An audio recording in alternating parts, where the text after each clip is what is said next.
આની પહેલાં આપણે પાર્ટ 1 જોયો છે. યુનિટ નંબર 4માં આપણે પાર્ટ નંબર 1 વિશે ચર્ચા કરી છે. હવે આપણે વિદ્યાર્થી મિત્રો જવાના છીએ પાર્ટ નંબર 2 પર. જ્યાં પાર્ટ નંબર 2 છે, જે વિદ્યાર્થી મિત્રો ટ્રુ ફોલ્સ આની પહેલાંના વિડીયો ન જોયેલા હોય દરેક વિદ્યાર્થી મિત્રો વિડીયો જોઈ લે, જેથી કરીને કંઈ પ્રશ્ન રહે નહીં. દરેક વિદ્યાર્થી મિત્રોએ આની કાળજી રાખવાની છે અને બહુ વ્યવસ્થિત રીતે છે આને છે આપણે કમ્પ્લીટ કરવાનું છે. જો વિદ્યાર્થી મિત્રો ગમે તો લાઇક અને સબસ્ક્રાઇબ દરેક વિદ્યાર્થી મિત્રોએ કરી નાખવાનું છે. સાથે સાથે સપોર્ટ પણ આપવાનો છે. તમને એવું લાગે કે સાહેબ આ મારે વિડીયો બનાવવાની જરૂર છે તો એ વિડીયો તમે મને કહી શકો છો કે સાહેબ મારે આ વિડીયો બનાવવો છે. એવી રીતે છે તમે સરસ મજાનું કામ કરી શકો છો. એટલે દરેક વિદ્યાર્થી મિત્રોને મારે વિનંતી છે કે દરેક વિદ્યાર્થી મિત્રો સહકાર આપે. તો વાર ન લગાડતા વિદ્યાર્થી મિત્રો શરૂઆત કરવા જઈ રહ્યો છું unit number 4 એડજસ્ટમેન્ટનો part number 2.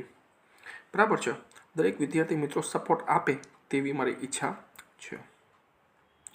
Okay, તો વાર ન લગાડતા વિદ્યાર્થી મિત્રો શરૂઆત કરવા જઈ રહ્યો છું પાર્ટ નંબર 2 વિશે. 16 સુધી આપણે કરેલા હતા, 17મો પર જઈ રહ્યા છે. નાના was suffering from a short of dissociative personality disorder.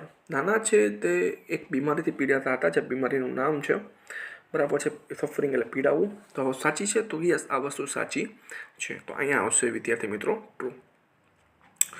Dissociative જેને કહેવામાં આવે છે ડિસોસિએટિવ પર્સનાલિટી છે એક પ્રકારનો એવો રોગ છે કે એક વ્યક્તિની પર્સનાલિટી બીજો વ્યક્તિ છે એ પર્સનાલિટી ધારણ કરે છે. આ એક એવો રોગની વાત છે. તો અહીંયા નાનાને છે નાનીની પર્સનાલિટી છે દેખાય છે, એટલા માટે આ રોગ જોવા મળે છે. આગળ જોઈએ છીએ વિદ્યાર્થી મિત્રો. When I walked into Nana's room to wake him up I found him sleeping in Nani's bed. જ્યારે હું નાનાને ઉઠાડવા માટે ગયો ત્યારે છે મેં શું જોયું તો કે સ્લીપિંગ, સૂતા હતા. શું સૂતા હતા? તો કે નાનીના પલંગમાં. વસ્તુ સાચી છે? તો કે યસ, આ વસ્તુ સાચી છે.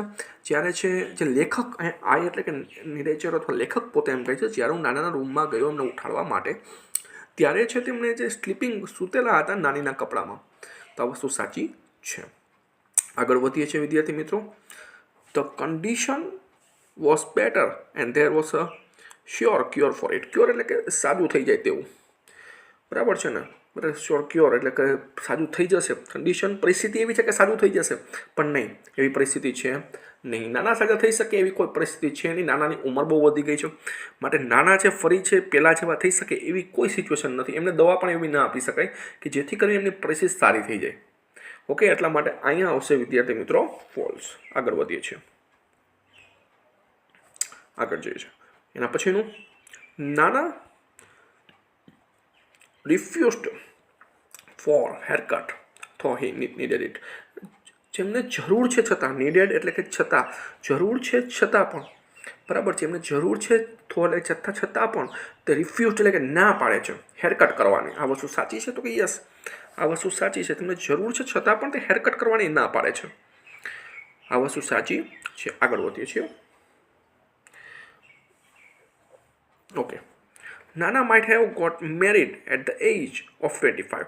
નાના એ લગભગ છે ને 25 વર્ષની ઉંમરે લગ્ન કરેલા હતા. આ વસ્તુ સાચી છે? તો કે યસ, આ વસ્તુ સાચી છે. 25 વર્ષની ઉંમરે નાનાએ છે મેરેજ કરેલા હતા. આ વસ્તુ એકદમ સાચી છે. Sometimes they would not talk to each other for a few days together. ઘણી વખત એવું બનતું કે એ એકબીજા સાથે કેટલાક દિવસો સુધી વાત ન કરતા. એ કોની વાત છે? તે એટલે કે નાના નાનીની વાત છે. તે એકબીજા સાથે કેટલાક દિવસો સુધી, ઈચ અધર એટલે એકબીજાની સાથે, ફ્યુ ડેઝ એટલે કેટલાક દિવસો, બરાબર છે, એકબીજા સાથે કેટલાક દિવસો વાત ન કરતા. આ વસ્તુ સાચી છે? તો યસ, આ વસ્તુ સાચી છે. અહીંયા આવશે ટ્રુ. આગળ જઈએ છીએ. નાના વિલ રિગ્રેટ ધ ડે નાના ડાઇડ. અહીંયા છે ફોલ્સ આવશે, કેમ કે જે નાના છે વિલ રિગ્રેટ આવશે ધ ડે નાની ડાઇડ. બરાબર છે ને? એટલા માટે આ ફોલ્સ આવશે. આગળ જઈએ છીએ. He stayed locked in his bedroom. Yes, સાચું છે. નાના છે પોતાને જે બેડરૂમમાં લોક કરી નાખે છે. આ વસ્તુ સાચી છે? તો કે યસ, જો શી હોત તો ખોટું આવત. જો શી હોત તો નાની માટે કીધેલું હોત એટલા માટે ખોટું આવશે, પણ અહીંયા છે હી આપેલું છે એટલા માટે આ વિધાન સાચું છે. આગળ વધીએ છીએ. નાના started to live a dual life after નાની સ્ટેટ. ડ્યુઅલ એટલે કે બંનેને જીવન જીવતા હોય તેવા ડ્યુઅલ એટલે કે જે નાનીનું જીવન, નાનાનું જીવન, બંને જીવન પોતે જીવતા હોય તેવું જીવન જીવે છે. બરાબર છે? નાનીના મૃત્યુ પછી, બરાબર છે ને, એવું જીવન જીવે છે. યસ, આ વસ્તુ સાચી છે. એવું જીવન જીવે છે. Doctor Kamble was a physician. Not false. Doctor Kamble physician નથી પરંતુ સાયક્રેટિસ્ટ છે વિદ્યાર્થી મિત્રો. ડૉક્ટર કામલે કોણ છે? સાયક્રેટિસ્ટ છે. કોના મિત્ર છે? તો કે ગુલઝારના મિત્ર છે. ગુલઝાર પોતે બે ભાઈઓ છે. એમના નાના હતા ત્યારે એમની જે માતા છે તેમને લઈ અને પોતાના પપ્પાના ઘરે એટલે કે નાના નાનીના ઘરે આવી જાય છે, કારણ કે એમના પિતાએ છે બીજા મેરેજ કરેલા હતા એટલા માટે. આગળ વધીએ છીએ વિદ્યાર્થી મિત્રો.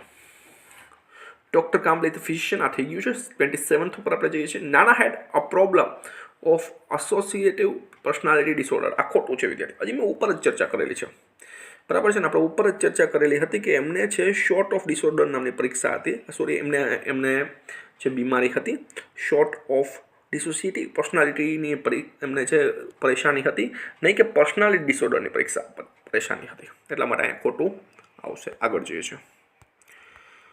નાના મેરિડ અ સેકન્ડ ટાઈમ. શું નાના બીજી વાર મેરેજ કરે છે? તો કે નહીં, આવું કંઈ પાઠમાં જોવા મળતું નથી. એટલા માટે અહીંયા આવશે ખોટું. એડજસ્ટમેન્ટ છે વિદ્યાર્થી મિત્રો, સમાયોજન. બે માણસ વચ્ચેના જે કેટલી બધી તકરારો છતાં પણ એમનો પ્રેમ કેવો છે એવું આખા પાઠમાં વર્ણન કરેલું છે.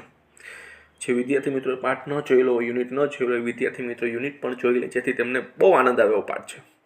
એકદમ બોર થાય આપણે એવા પાઠ નથી, બહુ સરસ મજાનો આનંદ આવે એવો પાઠ છે.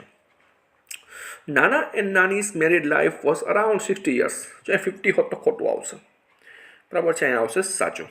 નાના અને નાનીની જે લગ્નનું જીવન છે, લગ્ન જીવન છે 60 વર્ષ જેટલું ચાલ્યું, બરાબર છે. જ્યારે ભેગા હતા એની વાત છે, તો ટ્રુ આવશે.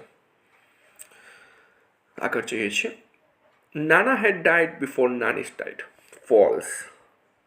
પહેલાં નાના નથી મરેલા ભાઈ, પહેલાં નાની એક્સપાયર થયેલા છે એટલા માટે. જો નાની હેડ ડાઇડ હોત તો અહીંયા સાચું આવત, એટલા માટે ફોલ્સ. નાના સન ઇન લો ગોટ રીમેરિડ. નાનાનો જે જમાઈ, સન ઇન લો એટલે થશે જમાઈ, એમણે રીમેરિડ પાછા લગ્ન કર્યા. શું સાચું છે? યસ, સાચું છે. મેં હમણાં જ તમને વિદ્યાર્થી મિત્રો તમને વાત કરેલી કે ગુલઝાર અને એમના ભાઈ છે શા માટે નાના નાની સાથે રહે છે. કારણ કે એનું રહેવાનું એક રીઝન છે કે એના જે ફાધર છે એમણે બીજા મેરેજ કરેલા, અને એને કારણે છે તેમને છે પોતાનું ઘર છોડવું પડ્યું, બરાબર છે.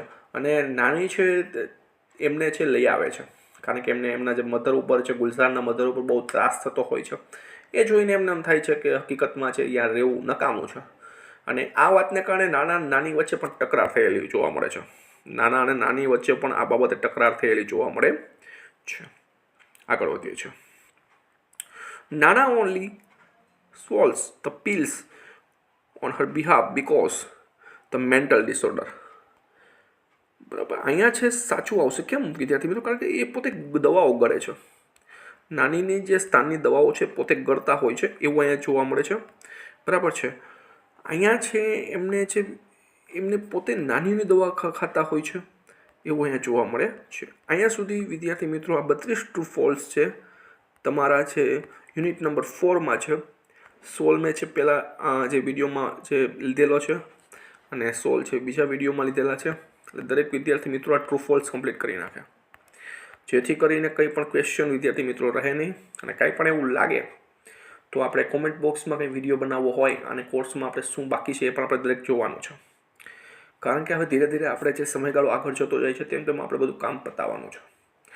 અને કોર્સ પૂરો થયા પછી સેક્શન પ્રમાણે વિડીયો બનાવવાના છે, કેમ કે સેક્શન તમે વ્યવસ્થિત રીતે કરેલો હશે તમને આઈડિયા આવશે. સેક્શન એમાં મારે 17 માર્કનો સેક્શન એ છે. આઈ થિંક હું એવું વિચાર 17 માર્કનો સેક્શન એ છે, મારે 17માંથી કેટલા આવે 15. બીજો સેક્શન છે તો 19 માર્કનો છે, તો એમાંથી મને કેટલા આવે એ મારે નક્કી કરવાનું છે. એવી રીતે પેપર કમ્પ્લીટ કરવાનું છે, જેથી કરીને તમારું કામ એકદમ ઇઝી થઈ જાય. જેવું આ 6 પાર્ટના ટ્રુ ફોલ્સ પૂરા થશે, 6 યુનિટના ટ્રુ ફોલ્સ પૂરા થશે, એટલે જો કોઈ વિદ્યાર્થી ન ખ્યાલ હોય તો સમરી રાઇટિંગ આવે છે. આ સમરી રાઇટિંગ આપણે વિદ્યાર્થી મિત્રો દરેકે કરવાની. 5 માર્ક આવે છે, નીચે ટાઇટલ આપવાનું હોય છે, કોઈ ફકરો આપેલો હોય છે, એનું 1/3 એટલે કે 33% ભાગમાં તમારે રૂપાંતર કરવાનું હોય છે. રેડી? અને આ આપણે આ વિડીયો જો પૂરા થશે એટલે આપણે લેશું. દરેકે આ જે ટ્રુ ફોલ્સના વિડીયો ખાસ કરીને જોઈ લેવાના છે. મેં એવો પ્રયત્ન કરેલો છે કે આની બહાર કોઈ પણ ટ્રુ ફોલ્સ આવે નહીં. જે મોસ્ટ ઇમ્પોર્ટન્ટ ટ્રુ ફોલ્સ છે મેં લીધેલા છે. એવું કાંઈ પણ લાગે તો ચેનલમાં નીચે તમે કોમેન્ટમાં લખી શકો છો કે આ વિડીયો બનાવી શકો, બરાબર છે. એટલે દરેક અને જેને ઈમેલનો મારી ચેનલમાં ઈમેલનો વિડીયો પણ મૂકેલો છે, જેને ઈમેલનો ન જોયો હોય એ પણ ઈમેલનો ફોર્મેટ જોઈ લે, ઓકે, આશા રાખું છું દરેક વિદ્યાર્થી મિત્રોને ખ્યાલ આવેલો હશે. Okay, good bye everyone.